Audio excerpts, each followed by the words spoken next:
जी आए ਨੂੰ प्यारे विद्यार्थियों 7th class the math the book the chapter number 5 lines and angles ਉਸਦੇ ਨੋਟਸ ਡੈਫੀਨੇਸ਼ਨਸ ਇਸ ਵੀਡੀਓ ਵਿੱਚ ਕਰਨ ਜਾ ਰਹੇ ਹਾਂ ਪਾਰਟ 1। ਸੋ ਸੈਕੰਡ ਪਾਰਟ ਵਿੱਚ ਅਸੀਂ ਇਸੇ ਚੈਪਟਰ ਦੇ ਅਗਲੇ ਜੋ ਬਚੇ ਹੋਏ ਹਿੱਸੇ ਨੇ ਉਹ ਕਰਾਂਗੇ। ਸੋ ਇਹ ਬੜਾ ਹੀ ਇੰਪੋਰਟੈਂਟ ਹੈ, it's the foundation of geometry. ਸੋ ਸਾਰੀ ਗੱਲਾਂ ਨੂੰ ਤੁਸੀਂ ਬੜੇ ਧਿਆਨ ਦੇ ਨਾਲ ਸੁਣੋ ਤੇ ਸਾਰੇ ਨੋਟਸ ਨੂੰ ਕਾਪੀ ਡਾਊਨ ਕਰ ਲਓ। ਅਗਰ ਇਹ ਗੱਲਾਂ ਤੁਸੀਂ ਸਮਝ ਲਈਆਂ ਚੰਗੀ ਤਰ੍ਹਾਂ ਤੇ ਤੁਹਾਡੇ ਲਈ ਸਵਾਲ ਜਿਓਮੈਟਰੀ ਦੇ ਕਰਨੇ ਸਮਝਣੇ ਬੜੇ ਹੀ ਆਸਾਨ ਹੋ ਜਾਣਗੇ। ਠੀਕ ਹੈ, ਸੋ ਸ਼ੁਰੂ ਕਰੀਏ। ਸੋ ਪਹਿਲੇ ਤੇ ਥੋੜੀ ਜਿਹੀ ਇਹਦੀ ਉਹ ਬੈਕਗਰਾਉਂਡ ਹੈਗੀ ਹੈ ਜਾਂ ਬੇਸਿਕ ਜਿਹਦਾ ਕਹ ਲਓ ਕਿ ਇੰਟਰੋਡਕਸ਼ਨ ਹੈਗੀ, ਜਾਣ ਪਛਾਣ ਹੈਗੀ ਹੈ ਕਿ lines and angles are two fundamental elements of geometry. ਮਤਲਬ ਦੋ ਬਿਲਕੁਲ ਬੇਸਿਕ ਇਹਦੇ ਅੰਸ਼ ਹੈਗੇ ਨੇ ਜਿਓਮੈਟਰੀ ਦੇ। Lines and angles are two fundamental elements. Fundamental elements ਵਾਲੀ ਬਿਲਕੁਲ ਇਹ ਨੀਂਹ ਹੈਗੀ ਹੈ, ਇਹ ਬੇਸਿਕ ਹੈਗੇ ਨੇ, ਮੁੱਢਲੇ ਜਿਹੜੇ ਅੰਸ਼ ਨੇ ਜਿਓਮੈਟਰੀ ਦੇ। ਠੀਕ ਹੈ, that farm the basis of all shapes and structure. ਜਿਹੜਾ ਵੀ ਅਸੀਂ ਢਾਂਚੇ ਦੇਖਦੇ ਹਾਂ, ਆਕਾਰ ਦੇਖਦੇ ਹਾਂ, ਇਹ ਉਹਦੇ ਆਧਾਰ ਤੇ ਹੀ ਬਣੇ ਨੇ ਸਾਰੇ। The knowledge of these elements is helpful to architects, ਜਿਹੜੇ ਨਕਸ਼ਾ ਨਵੀਸ ਹੁੰਦੇ ਨੇ, and engineers in designing and constructing various structures. ਭਾਂਤ ਭਾਂਤ ਦੀਆਂ ਬਿਲਡਿੰਗਾਂ ਬਣਾਉਣੀਆਂ, ਭਾਂਤ ਭਾਂਤ ਦੇ ਢਾਂਚੇ ਬਣਾਉਣੇ, ਉਹਦੇ ਲਈ ਇਹ ਲਾਈਨਸ ਐਂਡ ਐਂਗਲਸ ਦੀ ਜਿਹੜੀ ਨੌਲੇਜ ਹੈ ਇਹ ਆਰਕੀਟੈਕਟਸ ਲਈ ਤੇ ਇੰਜੀਨੀਅਰਸ ਲਈ ਬੜੀ ਹੀ ਲਾਹੇਵੰਦ ਹੁੰਦੀ ਹੈ। ਤੇ ਇਹੀ ਨਹੀਂ, ਐਥਲੀਟਸ ਜਿਹੜੇ ਆਪਣੇ ਖੇਡਾਂ ਖੇਡਦੇ ਨੇ ਉਹ ਵੀ ਇਹਨੂੰ ਵਰਤਦੇ ਨੇ। ਤੁਸੀਂ ਅੱਗੇ ਕਲਾਸਾਂ ਜਾਓਗੇ ਪਤਾ ਲੱਗੇ। ਮੇਸਨਸ ਜਿਹੜੇ ਰਾਜ ਮਿਸਤਰੀ ਹੁੰਦੇ ਨੇ, ਘਰ ਬਣਾਉਂਦੇ ਨੇ, ਕੰਧਾਂ ਖੜੀਆਂ ਕਰਦੇ ਨੇ, ਲੈਂਟਰ ਪਾਉਂਦੇ ਨੇ, ਉਹ ਵੀ ਇਹਦੀ ਵਰਤੋਂ ਕਰਦੇ ਨੇ। ਐਸਟਰੋਨੋਮਰਸ ਜਿਹੜੇ ਪੁਲਾੜ ਵਿੱਚ ਜਾਂਦੇ ਨੇ, ਦੂਜੇ ਆਪਣਾ ਜਿੱਦਾਂ ਚੰਦਰਮਾ ਤੇ ਗਏ ਜਾਂ ਸਪੇਸ ਵਿੱਚ ਗਏ, ਸਟੱਡੀ ਕਰਦੇ ਨੇ। ਕਾਰਪੈਂਟਰਸ ਤਰਖਾਣਾ ਕੰਮ ਜਿਹੜੇ ਬੰਦੇ ਕਰਦੇ ਨੇ, ਟੇਬਲ ਕੁਰਸੀਆਂ ਫਰਨੀਚਰ ਬਣਾਉਂਦੇ ਨੇ, ਉਹਦੀ ਵੀ ਇਹਦੀ ਵਰਤੋਂ, ਉਹਨਾਂ ਨੂੰ ਵੀ ਇਹਦੀ ਨੌਲੇਜ ਹੋਣੀ ਚਾਹੀਦੀ ਹੈ ਲਾਈਨਸ ਐਂਡ ਐਂਗਲਸ ਦੀ। ਤੇ ਇੰਟੀਰੀਅਰ ਡਿਜ਼ਾਈਨਰਸ ਜਿਹੜੇ ਬੰਦੇ ਅੰਦਰਲੀ ਸਜਾਵਟ ਕੋਈ ਡਿਜ਼ਾਈਨਿੰਗ ਕਰਦੇ ਨੇ, ਉਹਨਾਂ ਲਈ ਵੀ ਇਹ lines and angles the knowledge ਬਹੁਤ ਹੀ ਜ਼ਰੂਰੀ ਹੈ। ਸੋ ਪਿਆਰੇ ਵਿਦਿਆਰਥੀਓ, ਤੁਸੀਂ ਇਹਨੂੰ ਸਿਰਫ ਗਣਿਤ ਦਾ ਉਹ ਨਾ ਸਮਝੋ ਕਿ ਅੱਗੇ ਜਾ ਕੇ ਜੇ ਤੁਸੀਂ ਕੁਝ ਬਣਨਾ ਵੀ ਹੈ, ਕੁਝ ਕਰਨਾ ਵੀ ਹੈ, ਤੇ ਤੁਹਾਡੇ ਜਿਹੜੀ ਬੇਸਿਕ ਨੌਲੇਜ ਹੈ ਤੁਹਾਡੀ ਕੰਮਾਂ ਵਿੱਚ ਬਹੁਤ ਜ਼ਿਆਦਾ ਕੰਮ ਆਏਗੀ। So interior designers also depend on these components of geometry. ਉਹ ਵੀ ਇਹਦੇ ਉੱਤੇ ਨਿਰਭਰ ਕਰਦੇ ਨੇ, ਜਿਓਮੈਟਰੀ ਦੇ ਜੋ ਹੈ ਅੰਸ਼ ਹੈਗੇ ਨੇ ਲਾਈਨਸ ਐਂਡ ਐਂਗਲਸ। ਇਹ ਬੜਾ ਇੰਪੋਰਟੈਂਟ ਹੈ। ਸੋ ਪਹਿਲੇ ਡੈਫੀਨੇਸ਼ਨ ਦੇਖੀਏ ਲਾਈਨ ਦੀ। Line, a line can be defined as a set of continuous points. ਮਤਲਬ ਕਿ 1 ਪੁਆਇੰਟ, 2 ਪੁਆਇੰਟ, 3, 4, 5 ਅਨੰਤ ਪੁਆਇੰਟ ਜਿਹੜੇ ਅਸੀਂ ਪੁਆਇੰਟ ਜੋੜੀ ਜਾਵਾਂਗੇ ਤੇ ਇਹ ਸੈਟ ਮੈਨੇ ਗਰੁੱਪ ਬਣ ਜਾਏਗਾ। So a line can be defined as a set of continuous ਮੈਨੇ ਇੱਕ ਤੋਂ ਬਾਅਦ ਇੱਕ, ਵਿੱਚ ਗੈਪ ਕੋਈ ਨਹੀਂ ਹੈਗਾ। Continuous points that has an indefinite length। indefinite ਮੈਨੇ ਡੈਫੀਨੇਟ ਨਹੀਂ ਹੈਗੀ, ਅਨੰਤ, ਕਾਊਂਟਲੈਸ, ਮਤਲਬ ਕਿ ਗਿਣਤੀ ਤੋਂ ਪਰੇ। ਠੀਕ ਹੈ, ਤੇ ਉਹਨੂੰ ਤੁਸੀਂ ਗਿਣ ਨਹੀਂ ਸਕਦੇ ਕਿੰਨੀ ਲੰਬੀ ਹੈ, ਕਿਉਂਕਿ ਇੱਥੇ ਐਰੋ ਬਣਾਤਾ ਹੈ। ਇਟ ਕੈਨ ਬੀ ਐਕਸਟੈਂਡਡ, ਇਹ ਦੇਖੋ ਅੱਗੇ ਲਿਖਿਆ ਵੀ ਹੈ ਇਟ ਹੈਜ਼ ਨੋ ਥਿਕਨੈਸ, ਇਹਦੀ ਮੋਟਾਈ ਕੋਈ ਨਹੀਂ ਹੈਗੀ, ਸਿਰਫ ਬਰੀਕ ਲਾਈਨ ਹੈਗੀ ਹੈ, ਲਾਈਨ ਦੀ ਮੋਟਾਈ ਕੋਈ ਨਹੀਂ ਹੁੰਦੀ। ਠੀਕ ਹੈ, it is denoted by A B, ਜਿੱਦਾਂ ਏ ਔਰ ਬੀ ਲਿਖ ਲਿਆ ਇੱਥੇ, ਜਾਂ ਪੀ ਕਿਊ ਜਾਂ ਐਮ ਐਨ ਜਾਂ ਸੀ ਡੀ। ਹੁਣ ਮੈਂ ਏ ਔਰ ਬੀ ਲਿਖਿਆ, ਸੋ ਮੈਂ ਲਿਖੀ ਏ ਬੀ ਤੇ ਉੱਤੇ ਇੱਦਾਂ ਪਾ ਕੇ ਇੱਕ ਐਰੋ ਇੱਥੇ, ਇੱਕ ਐਰੋ ਇੱਥੇ। ਔਰ ਬੀ ਏ ਉਲਟਾ ਵੀ ਲਿਖ ਲਓ, ਬੀ ਏ ਤੇ ਉੱਤੇ ਪਾ ਦਿਓ ਐਰੋ ਇਸ ਤਰ੍ਹਾਂ ਛੋਟੇ ਦੋ। ਸੋ ਇਹ ਲਾਈਨ ਦਾ ਜੋ ਸਿੰਬਲ ਹੈ ਉਹ ਹੈਗਾ ਇਸ ਤਰ੍ਹਾਂ ਕਰਕੇ ਦੋ arrow. It is denoted by A B ਔਰ B A. A line contains countless points, ਇਹ ਗੱਲ ਯਾਦ ਰੱਖਣੀ ਹੈ। ਇੱਕ ਲਾਈਨ ਦੇ ਵਿੱਚ ਬੱਚੋ ਕਾਊਂਟਲੈਸ ਪੁਆਇੰਟਸ ਹੁੰਦੇ ਨੇ। ਅਗਰ ਇਹ ਸਵਾਲ ਆ ਜਾਏ ਮਲਟੀਪਲ ਚੋਇਸ ਕੁਐਸਚਨ 'ਚ ਵੀ ਆ ਸਕਦਾ ਹੈ, ਫਿਲ ਇਨ ਦੀ ਬਲੈਂਕਸ ਵਿੱਚ ਵੀ ਆ ਸਕਦਾ ਹੈ ਕਿ ਲਾਈਨ ਦੇ ਵਿੱਚ ਕਿੰਨੇ ਪੁਆਇੰਟ ਹੁੰਦੇ ਨੇ। ਸੋ ਜਵਾਬ ਹੈ ਕਾਊਂਟਲੈਸ, ਅਣਗਿਣਤ ਬਿੰਦੂਆਂ ਹੁੰਦੀਆਂ ਨੇ ਕਿਸੇ ਵੀ ਰੇਖਾ ਦੇ ਵਿੱਚ। ਐਂਡ ਐਕਸਟੈਂਡ ਮੈਨੇ ਵੱਧ ਜਾਂਦੀ ਹੈ ਇਨਡੈਫੀਨੇਟਲੀ ਇਨ ਬੋਥ ਡਾਇਰੈਕਸ਼ਨਸ। ਇਹ ਦੇਖੋ, ਇਹਨੂੰ ਵੱਡਾ ਕਰਦਾ, ਕਰੀ ਜਾਓ ਕਰੀ ਜਾਓ ਕਰੀ ਜਾਓ, ਇਹਨੂੰ ਵੱਡਾ ਕਰ ਦਿਓ, ਕਰੀ ਜਾਓ, ਖੱਬੇ ਪਾਸੇ, ਸੱਜੇ ਪਾਸੇ, ਲੈਫਟ ਸਾਈਡ, ਰਾਈਟ ਸਾਈਡ, ਜਿੰਨਾ ਮਰਜ਼ੀ ਵਧਾ ਲਓ indefinitely ਮੈਨੇ ਵਿਦਾਊਟ ਸਟਾਪਿੰਗ ਇਨ ਬੋਥ ਡਾਇਰੈਕਸ਼ਨਸ। ਇਹ ਲਾਈਨ ਦੀ ਖੂਬੀਆਂ ਨੇ, ਯਾਦ ਰੱਖ ਲਓ, ਇਹ ਚੜੇ ਬੜੇ ਧਿਆਨ ਨਾਲ ਸੁਣੋ ਤੇ ਇਹਨੂੰ ਸਮਝੋ। So line can be extended indefinitely in both directions। 2 points determine a line, ਮਤਲਬ ਕਿ ਮੈਨੂੰ ਲਾਈਨ ਡਰਾ ਕਰਨ ਲਈ ਸਿਰਫ 2 ਪੁਆਇੰਟ ਚਾਹੀਦੇ ਨੇ। ਸੋ 2 points determine a line ਔਰ 2 points are enough to fix a line। ਇੱਕ ਪੁਆਇੰਟ ਇੱਥੇ ਲਿਆ, ਇੱਕ ਪੁਆਇੰਟ ਇੱਥੇ ਲਿਆ, ਜੋੜ ਦਿੱਤਾ, ਇੱਕ ਲਾਈਨ ਬਣ ਗਈ। So 2 points are enough to fix a line। ਜਾਂ 2 points determine a line। ਇਸੀ ਗੱਲ ਨੂੰ ਇਦਾਂ ਵੀ ਕਹਿ ਸਕਦੇ ਹਾਂ ਔਰ only one line can be drawn through any 2 points। ਹੁਣ ਬੱਚੇ ਦੇਖੋ 2 ਪੁਆਇੰਟ ਨੇ, 1 ਔਰ 2 ए बी, ਇਹ ਚੋਂ ਕਿੰਨੀ ਲਾਈਨ ਡਰਾ ਕਰ ਸਕਦਾ, ਜੋੜਿਆ ए बी ਬਸ। Can you draw any other line between A and B? No, we cannot draw. ਇਹ ਸਿੱਧੀ ਜਿਹੜੇ ਜੋੜਾਂਗੇ ਇਹਨੂੰ ਤੇ there can be only one line. So और only one line can be drawn through any 2 points। ठीक है, a line may also be denoted by L, M, N, P, Q italics ਵਿੱਚ ਅਸੀਂ ਇੱਥੇ ਜਿਹੜਾ A ਵੀ ਲਿਖਿਆ ਇੱਥੇ ਮੈਂ ਇਸ ਤਰ੍ਹਾਂ ਕੱਲੀ ਲਾਈਨ ਡਰਾ ਕਰਕੇ ਮੈਨੂੰ L ਲਿਖ ਸਕਦਾ, M ਲਿਖ ਸਕਦਾ, N ਲਿਖ ਸਕਦਾ, P ਲਿਖ ਸਕਦਾ। ਸੋ instead of A B I can take it as L, M, N। ਠੀਕ ਹੈ, ਲਾਈਨ ਦਾ ਸਿੰਬਲ ਇਹ ਵੀ ਹੁੰਦਾ ਹੈ। ਸੋ ਇਹ ਬੱਚੋ ਚੰਗੀ ਤਰ੍ਹਾਂ ਇਸ ਗੱਲ ਨੂੰ ਸਮਝ ਲਓ। ਠੀਕ ਹੈ, ਹੁਣ ਅਗਲਾ ਆ ਗਿਆ ਰੇ, ਇਹਨੂੰ ਕਹਿੰਦੇ ਕਿਰਨ। ਪਹਿਲੇ ਸੀ ਲਾਈਨ ਜਿਹਨੂੰ ਕਹਿੰਦੇ ਰੇਖਾ, ਰੇ ਨੂੰ ਕਹਿੰਦੇ ਕਿਰਨ। A ray is a portion of a line. ਮੰਨ ਲਈ ਲਾਈਨ ਦਾ ਇੱਕ ਹਿੱਸਾ ਹੈ, ਲਾਈਨ ਦਾ ਇੱਕ ਟੋਟਾ ਹੈ। So a ray is a portion of a line. It has a fixed starting point called initial point. Line ਵਿੱਚ ਕੋਈ ਸਟਾਰਟਿੰਗ ਪੁਆਇੰਟ ਨਹੀਂ ਹੁੰਦਾ, ਕੋਈ ਇਨੀਸ਼ੀਅਲ ਪੁਆਇੰਟ ਨਹੀਂ ਹੁੰਦਾ, ਕੋਈ ਐਂਡ ਪੁਆਇੰਟ ਨਹੀਂ ਹੁੰਦਾ। Line can be extended indefinitely in both directions. ਪਰ ਰੇ ਵਿੱਚ ਇੱਕ ਫਿਕਸਡ ਪੁਆਇੰਟ ਹੁੰਦਾ ਹੈ, ਉਹਨੂੰ ਇਨੀਸ਼ੀਅਲ ਪੁਆਇੰਟ ਵੀ ਕਹਿੰਦੇ ਆ, ਸਟਾਰਟਿੰਗ ਪੁਆਇੰਟ ਵੀ ਕਹਿੰਦੇ ਆ, ਬਟ ਨੋ ਐਂਡ ਪੁਆਇੰਟ। ਪਰ ਐਂਡ ਨਹੀਂ ਹੁੰਦਾ ਕਿਤੇ, ਇੱਥੇ ਐਂਡ ਪੁਆਇੰਟ ਕੋਈ ਨਹੀਂ ਹੈਗਾ। It can be extended, it can be extended endlessly. ਹੁਣ ਐਂਡਲੈਸਲੀ ਦੂਜਾ ਵਰਡ ਹੈ, ਪਹਿਲਾਂ ਅਸੀਂ ਲਿਖਿਆ ਸੀ ਇਨਡੈਫੀਨਿਟਲੀ। ਸੋ ਤੁਸੀਂ ਇਨਡੈਫੀਨਿਟਲੀ ਵੀ ਲਿਖ ਸਕਦੇ ਹੋ, ਐਂਡਲੈਸਲੀ ਵੀ ਲਿਖ ਸਕਦੇ ਹੋ ਇਨ ਵਨ ਡਾਇਰੈਕਸ਼ਨ। ਰੇ ਦਾ ਇਹ ਫਰਕ ਹੈ, ray can be extended indefinitely endlessly in one direction only। ਤੇ ਲਾਈਨ ਜਿਹੜੀ ਸੀਗੀ, line can be extended in both directions. ਇਹ ਦੇਖੋ ਹੁਣ A ਪੁਆਇੰਟ ਫਿਕਸ ਹੋ ਗਿਆ because there is no arrow, it cannot be extended here, but this part can be extended। So ray can be extended indefinitely or endlessly in one direction if starting point is A and P is any other point on the path of the ray, then ray is denoted by AP। मतलब कि A to P। A to P ਦਾ ਮਤਲਬ ਹੈਗਾ ਕਿ A is the fixed point, starting point or initial point, and P is any point on the ray, on the path of the ray। P ਇੱਥੇ ਵੀ ਹੋ ਸਕਦਾ ਹੈ, ਇੱਥੇ ਵੀ ਹੋ ਸਕਦਾ ਹੈ, ਇੱਥੇ ਵੀ ਹੋ ਸਕਦਾ ਹੈ, ਇੱਥੇ ਵੀ ਹੋ ਸਕਦਾ ਹੈ, ਇੱਥੇ ਕਿਤੇ ਵੀ ਹੋ ਸਕਦਾ ਹੈ। That will be ray AP because this portion can be extended indefinitely। In the figure above, AP is a ray। AP is a ray। A is the initial point, initial point है because there is no arrow, starting point, and P is another point on the path of the ray। path of the ray ਕਿਹੜਾ ਹੈ, ਪੂਰਾ path ਹੈਗਾ। ਇਹ ਤੇ ਕਿਤੇ ਵੀ P ਲਿਖ ਸਕਦੇ ਹਾਂ। ray AP cannot be written as P ਹੈ, ਦੇਖੋ ਇਦਾਂ ਨਹੀਂ ਲਿਖ ਸਕਦੇ। ਜਿਹੜੀ ਲਾਈਨ ਸੀਗੀ ਉਹਨੂੰ ਅਸੀਂ A B ਜਾਂ B A ਲਿਖ ਸਕਦੇ ਸੀ ਬਿਕੋਜ਼ ਦੋਨੋਂ ਪਾਸੇ ਐਰੋ ਹੈਗਾ। ਬਟ ਇੱਥੇ ਜੇ P A ਲਿਖ ਦਾਂਗੇ ਬੱਚਿਓ, ਫਿਰ ਇਹਦਾ ਮਤਲਬ ਕਿ P ਇਨੀਸ਼ੀਅਲ ਪੁਆਇੰਟ ਹੋ ਗਿਆ ਤੇ A ਐਨੀ ਪੁਆਇੰਟ ਹੁੰਦਾ ਰੇ ਹੋ ਗਿਆ। ਫਿਰ ਮੈਨੂੰ ਕੀ ਕਰਨਾ ਪਏਗਾ, ਇੱਥੇ A ਲਿਖਣਾ ਪਏਗਾ ਤੇ ਇੱਥੇ P ਲਿਖਾਂਗੇ ਤਾਂ ਇਹ ਠੀਕ ਹੋਏਗਾ। So AP arrow is not same as PA arrow. ਠੀਕ ਹੈ, ਇਹ ਦੋਨਾਂ 'ਚ ਫਰਕ ਹੈਗਾ। AP ਦਾ ਮਤਲਬ ਇਸ ਤਰ੍ਹਾਂ, ਰੇ ਦਾ ਮਤਲਬ ਕਿ A ਇਜ਼ ਫਿਕਸਡ ਪੁਆਇੰਟ ਤੇ PA ਐਰੋ ਦਾ ਮਤਲਬ ਕਿ P ਇਜ਼ ਫਿਕਸਡ ਪੁਆਇੰਟ। ਠੀਕ ਹੈ, ਸੋ ਇਹ ਫਰਕ ਹੈਗਾ ਰੇ ਵਿੱਚ ਔਰ ਲਾਈਨ ਵਿੱਚ। ਠੀਕ ਹੈ, ਅੱਗੇ ਚਲੀਏ। ਹੁਣ ਤੀਸਰੀ ਗੱਲ ਆ ਗਈ ਲਾਈਨ ਸੈਗਮੈਂਟ। ਲਾਈਨ ਸੈਗਮੈਂਟ ਇਸ ਤੋਂ ਵੀ ਅਗਲਾ ਪੋਰਸ਼ਨ ਆ ਗਿਆ। The shortest distance between 2 points is known as a line segment. Line ਵਿੱਚ 2 ਐਰੋ ਸੀਗੇ, ਰੇ ਵਿੱਚ 1 ਐਰੋ ਤੇ ਲਾਈਨ ਸੈਗਮੈਂਟ ਵਿੱਚ ਇੱਕ ਵੀ ਐਰੋ ਨਹੀਂ। ਕਿੰਨਾ ਸੌਖਾ ਯਾਦ ਕਰਨਾ। ਪਹਿਲੇ 2 ਐਰੋ ਮਤਲਬ ਕਿ no end points, no starting points, can be extended in both directions। ਫਿਰ ਇੱਕ ਪੁਆਇੰਟ ਉੜ ਗਿਆ, ਇੱਕ ਐਰੋ ਉੜ ਗਿਆ, ਜਿੱਥੇ ਐਰੋ ਉੜਿਆ ਉਹ ਬਣ ਗਿਆ ਇਨੀਸ਼ੀਅਲ ਪੁਆਇੰਟ। ਠੀਕ ਹੈ, so ray can be extended in one direction. So ਜਿਹੜੀ ਇਹ ਲਾਈਨ ਸੈਗਮੈਂਟ ਹੈ, it can not be extended in any direction because it has got a fixed length. The shortest distance between 2 points is known as a line segment। it is denoted by AB। ਇੱਥੇ ਸਿੱਧਾ ਡੰਡਾ ਹੈ ਬਸ, there is not even a single arrow। A B ਲਿਖ ਲਓ ਜਾਂ B A ਲਿਖ ਲਓ। so if this is the end point, if this is the starting point, this becomes the end point, and if this is the starting point, this becomes the end point। ठीक है ना। so ਜਿਵੇਂ A B ਲਿਖਾਂ starting point end point, B A ਲਿਖਾਂ starting point end point, ਕੋਈ ਫਰਕ ਨਹੀਂ ਪੈਂਦਾ, ਇੱਕੋ ਗੱਲ ਹੈ।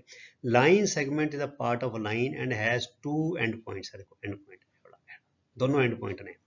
Line segment has definite length, but line and ray do not have definite length. Why? Because ray can be extended in one direction endlessly and line can be extended in both the directions endlessly, so they cannot have definite length. But AB line segment cannot be extended in either direction, so it has definite length. In the figure above, AB is a line segment with endpoints A and B. ਇਹ ਬੱਚਿਓ ਬੜੀ important ਗੱਲ ਸੀ, ਜਿਹਦੇ ਵਿੱਚ we have understood the differences between line, ਰੇ and line segment. ਇਸ ਚੀਜ਼ ਨੂੰ ਬੜੀ ਚੰਗੀ ਤਰ੍ਹਾਂ ਤੁਸੀਂ ਸਮਝ ਲੈਣਾ ਹੈ, ਬਿਕੋਜ਼ ਜਦੋਂ ਫਿਰ ਕੁਐਸਚਨ ਆਏਗਾ, ਕੁਐਸਚਨ ਲਿਖਿਆ ਹੋਏਗਾ, ਕੁਐਸਚਨ 'ਚ ਲਿਖਿਆ ਹੋਏਗਾ ਕਿਤੇ ਲਾਈਨ ਲਿਖਿਆ ਹੋਏਗਾ, ਕਿਤੇ ਰੇ ਲਿਖਿਆ ਹੋਏਗਾ, ਕਿਤੇ ਲਾਈਨ ਸੈਗਮੈਂਟ ਲਿਖਿਆ ਹੋਏਗਾ। ਸੋ ਯੂ ਮਸਟ ਅੰਡਰਸਟੈਂਡ ਕਿ line segment has definite length, it has got fixed point, it has got fixed length and it has got two endpoints. Ray has got only one endpoint, or which is known as starting point or initial point, and the ਜਿਹੜੀ ਆਪਣੀ line ਹੈਗੀ ਹੈ, it has no endpoints. It can be extended indefinitely in both directions. Ray can be extended only in one direction. Line segment cannot be extended in either direction. ठीक है, आगे चलिए। ਹੁਣ ਆ ਗਿਆ ਬੱਚੋ angle. An angle denoted by this, angle का symbol है, याद रख लो, एंगल का सिंबल है, ठीक है, is formed by two rays having a common starting point और इनिशियल पॉइंट। ठीक है बच्चों, मतलब कि एंगल की डेफिनेशन होगी कि angle is formed by two rays having common initial point, दोनों का starting point initial point same होंदा है। Angle is measured in degrees, जिस तरह length is measured in metres और सेंटीमीटर्स और मिलीमीटर्स, मास और weight is measured in kilograms, है ना। So area is measured in metre square, volume is measured in metre cubes. So इसी तरह angle is measured in degrees using a protractor, और D जिन्होंने कहने D, मैं दिखावांगा अगे दी तस्वीर, उन्होंने कहा जाता है protractor. So rays forming the angle are called arms of the angle. ਜਦੋਂ ਰੇਜ਼ ਐਂਗਲ ਬਣਾਉਂਦੀਆਂ ਤੇ ਫਿਰ ਉਹਦਾ ਇੱਕ ਸਪੈਸ਼ਲ ਨਾਮ ਆ ਜਾਂਦਾ ਹੈ, ਉਹਨੂੰ ਕਿਹਾ ਜਾਂਦਾ ਆਰਮਸ ਆਫ ਦੀ ਐਂਗਲ, ਉਸ ਐਂਗਲ ਦੀਆਂ ਭੁਜਾਵਾਂ, angle the arms. And the common initial point is called ਦੀ ਵਰਟੈਕਸ, ਜਿਹੜਾ ਕਾਮਨ ਇਨੀਸ਼ੀਅਲ ਪੁਆਇੰਟ ਉਹਦਾ ਵੀ ਇੱਕ ਨਵਾਂ ਨਾਂ ਆ ਜਾਂਦਾ, ਉਹਨੂੰ ਕਿਹਾ ਜਾਂਦਾ ਵਰਟੈਕਸ, ਜਿਹਨੂੰ ਕਹਿੰਦੇ ਸ਼ਿਖਰ। ਸੋ ਇਨ ਦੀ ਫਿਗਰ, ਇਹ ਦੇਖੋ ਫਿਗਰ ਹੈਗੀ ਹੈ, one ray is BA, other ray is BC. B is the initial point of BA and B is also the initial point of BC. So it means B is the common initial point of BA and BC. ठीक है, so है कि हो गया, two rays हो गई BA BC and they have a common initial point which is B. ठीक है, so BA and BC are the arms, BA ਅਤੇ BC ਉਹ ਭੁਜਾਵਾਂ ਨੇ, arms ਨੇ, and B is the vertex, B is the vertex। ਅਸੀਂ ਕਿਹਾ ਨਾ कि rays forming the angle are known as arms of the angle and the common initial point of the rays is known as the vertex। ਤੇ angle ਦਾ ਇਸ ਤਰ੍ਹਾਂ ਕਰਕੇ ਦਿਖਾਇਆ ਜਾਂਦਾ ਹੈ, ਕਰਵ ਬਣਾ ਕੇ, ਇਹਦਾ ਆਰਕ ਬਣਾ ਦਿਓ ਤੇ ਇਹ ਦਿਖਾਉਂਦਾ ਹੈ, it means it is an angle. ਠੀਕ ਹੈ,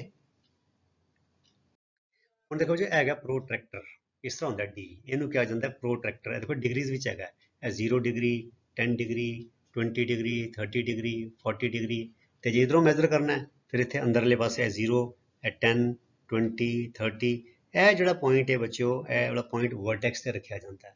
ਵਰਟੈਕਸ ਤੇ ਰੱਖ ਕੇ ਇੱਕ ਆਰਮ ਇੱਥੇ ਹੁੰਦੀ ਹੈ, 0 ਨਾਲ ਕੋਇਨਸਾਈਡ ਕਰੇਗੀ, ਤੇ ਦੂਜੀ ਆਰਮ ਜਿੱਥੇ ਹੋਏਗੀ ਉਹ ਰੀਡਿੰਗ ਲਵੇਗੀ। ਆਓ ਮੈਂ ਤੁਹਾਨੂੰ ਦਿਖਾਉਣਾ, ਜਿਸ ਤਰ੍ਹਾਂ ਬੱਚਿਓ ਹੁਣ ਐਂਗਲ ਹੈਗਾ, ਹੁਣ ਅਸੀਂ ਇਹ ਨਾਪਣਾ ਕਿ ਕਿੰਨੇ ਡਿਗਰੀ ਹੈਗਾ, ਇਹ ਦੇਖੋ ਇਹ ਕਿੰਨੇ ਡਿਗਰੀ, ਇਸ ਤਰ੍ਹਾਂ ਨਾਪਾਂਗੇ। ਇਹ ਦੇਖੋ ਮੈਂ ਕੀ ਕਰਾਂਗਾ, ਇਹ ਜਿਹੜਾ ਸੈਂਟਰ ਹੈ ਇਹਨੂੰ ਮੈਂ ਵਰਟੈਕਸ ਤੇ ਰੱਖਾਂਗਾ, ਵਰਟੈਕਸ ਤੇ ਰੱਖ ਕੇ ਫਿਰ ਜਿਹੜੀ ਇਹ ਲਾਈਨ ਹੈ ਇਹਨੂੰ ਮੈਂ ਇੱਕ ਆਰਮ ਦੇ ਨਾਲ ਕੋਇਨਸਾਈਡ ਕਰਾ ਦਾਂਗਾ 0 ਦੇ ਨਾਲ। ਫਿਰ ਦੂਜੀ ਆਰਮ ਜਿਹੜੀ ਹੈਗੀ ਮੈਂ ਇੱਧਰ ਪੜਾਂਗਾ, ਦੇਖੋ 0 ਇੱਥੋਂ ਹੈ ਨਾ, ਇਹ 10, 20, 30, ਇਹ 40, ਇਹ 50 ਹੈਗਾ, ਤੇ 40 ਔਰ 50 ਦੇ ਵਿੱਚ ਮੈਂ ਦੇਖ ਰਿਹਾ ਇਹ ਬਣ ਰਿਹਾ ਇੱਥੇ ਮਿਡਲ ਚ ਆ ਰਿਹਾ 45 degree. So this angle is 45 degree. ਇਹ ਬੱਚੋ ਪ੍ਰੈਕਟਿਸ ਦੇ ਨਾਲ ਆਏਗਾ, ਜਿਹੜੇ ਤੁਸੀਂ ਬਾਰ-ਬਾਰ ਪ੍ਰੈਕਟਿਸ ਕਰੋਗੇ ਤੇ ਤੁਹਾਨੂੰ ਡੀ ਇਹ ਯਾਦ ਰੱਖਣਾ ਕਿ ਜਿਹੜਾ ਇਹ ਸੈਂਟਰ ਪੁਆਇੰਟ ਹੈ ਡੀ, ਇਹ ਵਰਟੈਕਸ ਦੇ ਉੱਤੇ ਆਏਗਾ, ਤੇ ਜਿਹੜੀ ਇਹ ਲਾਈਨ ਹੈ ਹੌਰੀਜ਼ੌਂਟਲ ਲੈਵਲ ਦੀ, ਇਹ ਮੈਚ ਕਰੋਗੇ ਇੱਕ ਆਰਮ ਦੇ ਨਾਲ, ਤੇ ਦੂਜੀ ਆਰਮ ਜਿੰਨੀ ਇੱਥੇ ਆਏਗੀ ਉਹ ਇੱਥੇ ਜੇ ਇਧਰੋਂ ਦੀ ਸਟਾਰਟ ਕਰਨਾ ਹੈ ਤੇ ਇਧਰੋਂ ਦੀ ਮੈਲ ਕਰਾਂਗੇ, ਤੇ ਜੇ ਉੱਤੋਂ ਦੀ ਆ ਰਿਹਾ ਫਿਰ ਦੂਜੇ ਪਾਸਿਓਂ ਕਰਾਂਗੇ। ਠੀਕ ਹੈ, ਇਹ ਪ੍ਰੈਕਟਿਸ ਨਾਲ ਤੁਸੀਂ ਕਰੋਗੇ ਤੇ ਤੁਹਾਨੂੰ ਪਤਾ ਲੱਗ ਜਾਏਗਾ ਕਿ how to measure an angle with the help of a D और अ प्रोट्रैक्टर। ठीक है, आगे चलिए। Naming of an angle, angle का नाम किस तरह दीदा है? Name any point on either ray, मतलब कि दो रेज है, एक रे ले लो, उत्ते कोई भी A B C D P Q M N कोई भी ना दे दो, एक ना दे दो। दैन दी वर्टेक्स, पहले पहले एक रे के उत्ते पॉइंट लेना है, पहले वो नाम लिखांगे, फिर वर्टेक्स का नाम लिखांगे, and any point on the other ray, ते तीसरे दे दूसरा पॉइंट लिख देंगे दूसरी रे ते। दस the vertex comes in the middle, vertex विचकार आएगा। In the given figure the angle can be named as, ए देखो एक पॉइंट ए ते देता ए, दूजी रे ते देता बी ते इत्थे सी। हुण एंगल की बन गया ए बी सी, ए बी सी ਇਹਦਾ ਹੁੰਦਾ एंगल, ਇਹ ਜਿਹੜਾ ਸਿੰਬਲ ਇਹਦਾ ਹੁੰਦਾ एंगल। ਜਾਂ ਮੈਂ ਇਸ ਤਰ੍ਹਾਂ ਵੀ ਲੈ ਸਕਦਾ C B A, C B A. So B देखो सेंटर च आया, इत्थे भी बी सेंटर च आया, A B C C B A.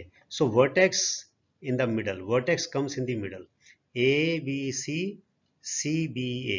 So ਜਿਹੜਾ वर्टेक्स है common initial point of the rays, it will come in the centre, ਇਹ मिडल ਵਿੱਚ ਆਏਗਾ। देखो सी और ए ਦੇ ਵਿੱਚ ਆ ਗਿਆ, ਇੱਥੇ ए और सी ਦੇ ਵਿੱਚ ਆ ਗਿਆ।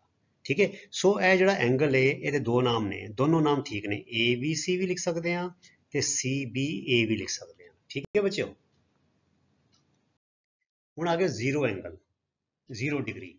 एन एंगल whose measure मैंने माप is 0 degree is known as a zero angle। जेड़ा एंगल 0 डिग्री है वो जीरो एंगल हो गया। Zero angle is formed when the two arms of an angle coincide, मतलब कि संपाती हो जाती, मिल जाती एक दूजे नाल, और lie on each other, एक दे उत्ते लंबी पै गई दूजी। In the given figure the rays BA and BC are lying on each other। BA एक रे हो गई इत्थे तक, दूजी BC है इत्थे तक हो गई। हुण देखो जे BA दे उत्ते BC आ गई, या BC दे उत्ते BA आ गई, they are lying on each other. तो नापांगे तो की आएगा, तो जीरो ही आएगा ना, इत्थों दी इत्थे तक जान दा किते रस्ता ही नहीं, है ही नहीं, किते कुछ है ही नहीं। ठीक है ना। So therefore ABC, A B C और C B A is equal to 0 degree. So इनू क्या जाता है zero angle when the two rays coincide with each other or lie on each other, then the angle formed is zero angle। आगे चलिए। Acute angle, very important गल्लां बच्चों, सारियां याद रखनियां तुसी, लाइन, रे, line segment, angle, acute angle, zero angle, सारे याद करने ने। ठीक है। हुण N angle that measures between 0 degree and 90 degree, हुण असीं पढ़िया 0 डिग्री एंगल, हुण आ गया 0 तो उपर ते 90 तो थल्ले।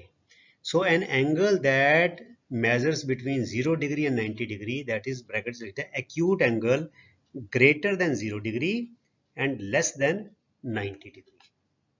मतलब कि अगर कोई एंगल का माप जोड़ा है वो 0 डिग्री तो उपर होवे, 0 डिग्री थोड़ा जिहा उपर हो जाए, 0.1 डिग्री भी हो जाए, ठीक है, 0.1 डिग्री भी हो जाए, 0.2 डिग्री भी हो जाए, तो फिर वो एक्यूट एंगल बन जाता है, फिर वो जीरो एंगल नहीं रह जाता। तो 90 तो थल्ले होवे is known as an acute angle. So in the figure angle ABC और CBA ते प्रोटेक्टर दे नाल देखिया है 45 डिग्री। हुण बच्चों 45 90 तो थल्ले है, 90 तो छोटा है, तो 0 तो वड्डा है, which is less than 90 degree, है ना। हैंस एंगल ABC और CBA is an acute angle. ठीक है बच्चों, यह हो गया एक्यूट एंगल। अगे चलिए। हुण आ गया राइट एंगल, जिहदा 0 डिग्री एग्जैक्ट 0 है, तो 90 degree right angle exactly 90 degree है। An angle that measures 90 degree, लो जी 90 डिग्री पूरा हो जाए, is called a right angle. फिर उन्होंने राइट एंगल क्या जाना, समकोण। The rays forming a right angle are called perpendicular rays. तो बच्चों जो 90 डिग्री एंगल बनाने रेज, तो उस रेज का एक स्पैशल नाम आ जाता है, उन्होंने क्या जाता है परपेंडिकुलर रेज। ठीक है ना बच्चों। ਹੁਣ ਫਿਰ परपेंडिकुलर रेज कहने, ऑर्डिनरी रेज नहीं रह जाती, क्योंकि 90 डिग्री का एंगल बना रही है। In the figure angle ABC is 90 degree, ABC और CBA भी लिख लेंगे, कोई फर्क नहीं पैना सीगा, ABC लिख दो CBA लिख दो, is equal to 90 degree. Thus angle ABC is a right angle। इस करके ਅਸੀਂ ਕਵਾਂਗੇ angle ABC is a right angle, ਕਿਉਂਕਿ ਇਹਦੀ ਮੈਜ਼ਰਮੈਂਟ 90 ਡਿਗਰੀ ਹੈਗੀ ਹੈ। ਮੈਂ ਜੇ ਇੱਥੇ D ਰੱਖਾਂਗਾ, ਪ੍ਰੋਟੈਕਟਰ ਰੱਖਾਂਗਾ ਤੇ ਦੇਖਾਂਗਾ ਉੱਥੇ ਨਾਪਾਂਗਾ ਉੱਥੇ 90 ਡਿਗਰੀ ਲਿਖਿਆ ਹੋਏਗਾ। ਠੀਕ ਹੈ। ਰੇ BA is perpendicular to ray BC। ਰੇ BA is perpendicular to ray BC। ਅਸੀਂ ਕਹਿੰਦੇ ਆ they are perpendicular to each other। So BA is perpendicular to BC ਤੇ ਇਹ ਸਿੰਬਲ ਹੈ perpendicular ਦਾ। ਜਿੱਦਾਂ ਵਜੇ ਸਿੰਬਲ ਹੈ ਨਾ ਐਂਗਲ ਦਾ। ਸੋ ਇੰਨਾ ਵੱਡਾ ਪਰਪੈਂਡੀਕੂਲਰ ਲਿਖਣ ਦੀ ਬਜਾਏ ਅਸੀਂ ਪੁੱਠਾ ਟੀ ਲਿਖ ਦੋ, ਟੀ ਨੂੰ ਪੁੱਠਾ ਕਰਕੇ ਇਦਾਂ ਕਰਕੇ ਡੰਡਾ ਹੈ। ਇਹਦਾ ਮਤਲਬ ਹੈ ਪਰਪੈਂਡੀਕੂਲਰ ਟੂ ਰੇ BC। BA is perpendicular to BC and BC is perpendicular to BA and ray BC is perpendicular to ray BA। ਸੋ ਯਾਦ ਰੱਖਣਾ ਬੱਚਿਓ, ਜਦੋਂ ਇਦਾਂ 90 ਡਿਗਰੀ ਐਂਗਲ ਬਣੇ ਤੇ ਉਹ ਜਿਹੜੀ ਦੋ ਰੇਜ਼ ਹੁੰਦੀਆਂ ਅਸੀਂ ਕਹਿੰਦੇ they are perpendicular to each other। this ray is perpendicular to this ray and this ray is perpendicular to this ray। ठीक है बच्चों, ਅੱਗੇ ਚਲੀਏ।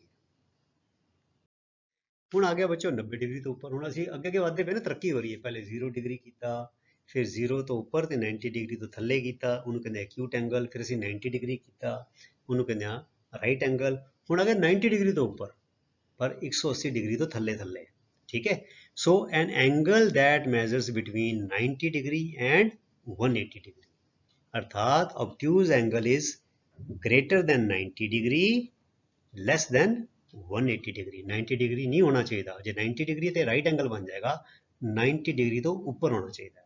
90.1 degree 90.01 degree होए तामी वो बन गया obtuse angle, क्योंकि 90 degree तो क्रॉस कर गया ना, बड़ा हो गया। ठीक है। is known as an obtuse angle। in the figure angle ABC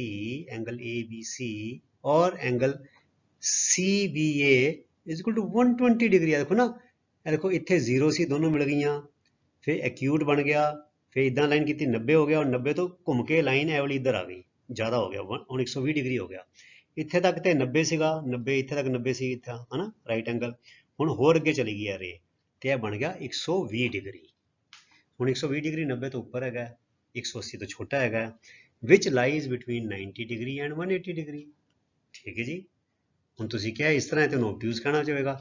therefore angle ABC is an obtuse angle। ਇਸ ਕਰਕੇ ਇਹ obtuse angle ਹੈ ਕਿਉਂਕਿ ਇਹਦਾ ਮੈਜ਼ਰਮੈਂਟ 120 ਡਿਗਰੀ ਹੈ, 120 ਡਿਗਰੀ ਹੈ, which is greater than 90 degree and less than 180 degree। so as per definition, if the measurement of an angle is greater than 90 degree and less than 180 degree, then it is known as obtuse angle।